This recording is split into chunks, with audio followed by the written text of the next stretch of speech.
mayoritas yang terus tersingkir, suara umat dalam demokrasi oligarki.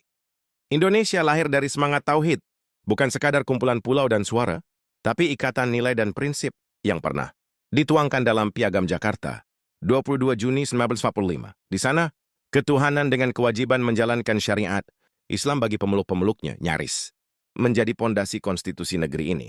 Namun 7 kata itu dihapus hanya karena tekanan segelintir pihak. Demi menjaga keutuhan katanya. Tapi yang terjadi justru sebaliknya. Mayoritas disingkirkan dengan dalih persatuan. Sejak saat itu, umat Islam di negeri yang katanya mayoritas Muslim ini terus terpinggirkan secara sistematis. Di atas kertas kita bebas, tapi dalam praktik suara umat selalu diredam.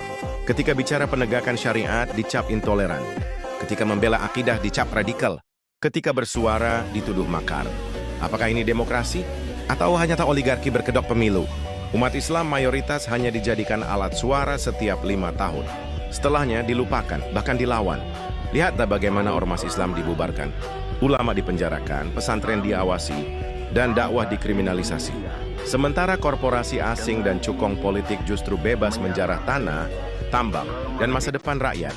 Demokrasi bukan lagi suara terbanyak, tapi suara terkuat yang punya modal, jaringan, dan akses kekuasaan. Partai-partai politik tunduk pada pemilik uang, bukan pemilik iman. Parlemen menjauh dari masjid dan mendekat pada korporasi.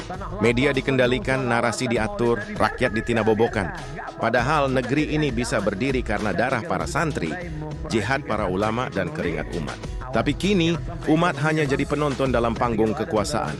Bahkan ketika membela haknya sendiri, umat dicurigai. Masjid diawasi, khatib disusupi, kurikulum diatur ulang. Apa yang tersisa dari kebebasan mayoritas? Saat ini, kita menyaksikan suatu sistem demokrasi yang hanya melahirkan elit berulang, yang saling tukar kursi, saling rawat kepentingan, dan saling jaga dosa. Umat hanya dibutuhkan sebagai pagar legitimasi. Setelah itu dibuang. Pertanyaannya, sampai kapan umat akan terus diam? Apakah kita akan terus menjadi mayoritas yang dibungkam? Atau saatnya kita bangkit, bukan dengan kekerasan, tapi dengan kesadaran. Bukan dengan kemarahan, tapi dengan keteguhan. Ini bukan soal politik 5 tahunan.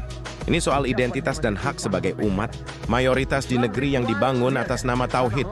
Suara langit, ketika rakyat tak lagi punya mikrofon. Bagikan jika kamu masih punya hati.